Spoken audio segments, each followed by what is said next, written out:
So in these current times, we all look for ways to make our lives a little simpler, hacks if you will.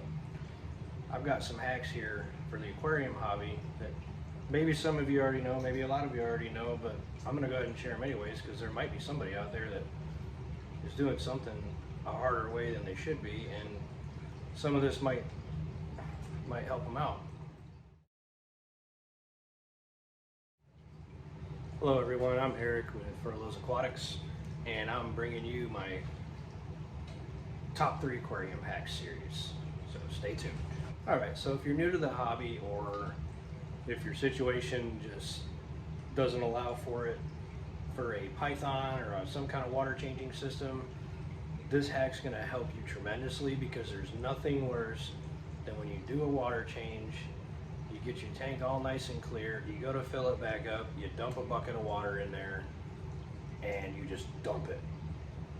And the water goes to the bottom, stirs up the substrate, and there's all that stuff goes everywhere, and your tank gets all cloudy. There's nothing worse than that. So what I do when I do use buckets is I get the opening of the bucket set up on the edge of the tank.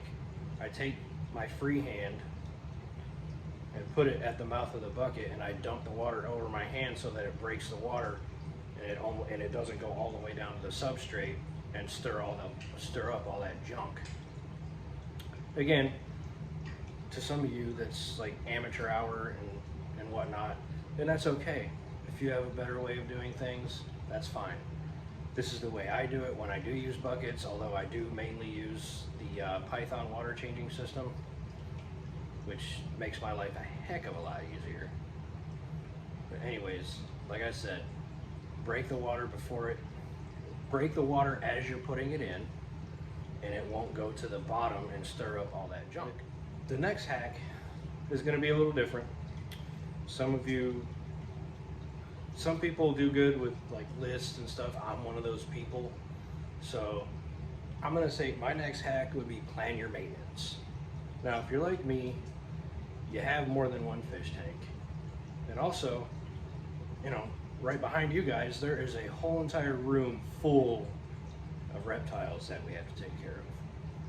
So having a list of tasks and what day to do them helps tremendously, because with all the stuff we have, it's very, very easy to miss something or forget something. You're not feeling good, you're down for a week, things happen, life gets in the way. It's good to have a little list posted on your refrigerator that says, hey, today you need to do a water change on your Oscar tank, or you need to clean out your snake bins if you're a reptile keeper. Yes, plan your maintenance. It works, trust me. I am not a very organized person. You can probably tell by some of my videos, but keeping yourself organized when you're keeping living things like this, like in these fish tanks and these reptile enclosures, so you don't miss any kind of maintenance, is going to mean everything in the world to both you and your animal. So for tip/hack number 3, if you're a saltwater keeper, we all know that it's easy to drain a saltwater tank, but when you have to fill it back up, you can't just go over to your sink and run water into it. Obviously, it's not salt water coming out of your sink. So what do you have to do? You have to make your water. Well, that takes a little bit of time. Like, we have a 125 gallon saltwater tank. We drain 30 to 40 gallons out of it. So that's a good bit of 5-gallon buckets to mix the salt, make sure it's at the right gravity, the right salinity, whatever you want to call it. So it takes some time. Well, again, going back to number 2, if you plan your maintenance, you can look at your maintenance list and say, okay, I've got to do a water change on my saltwater tomorrow. So if you've got some free time, make your water the day before. It's not going to go bad. Just make sure you have a lid to keep on it, so dust, or if you have dogs or cats or anything, pet hair gets in it, which kind of happens with us, even with lids on it. I don't know how, but our pet's hair has magical powers.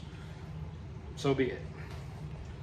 But yeah, again, like I said, it all ties into planning your maintenance. If you know you're going to be doing a water change on your saltwater tank within a day or a couple days, pre-make your water. That way, when you drain it, all you got to do is just fill it right back up. Just be sure to test it to make sure the salinity is still right before you dump it in. That's all I'm going to tell you. So there you have it. That's the end of our first aquarium hacks with Ferlo video. Hopefully you got something out of it.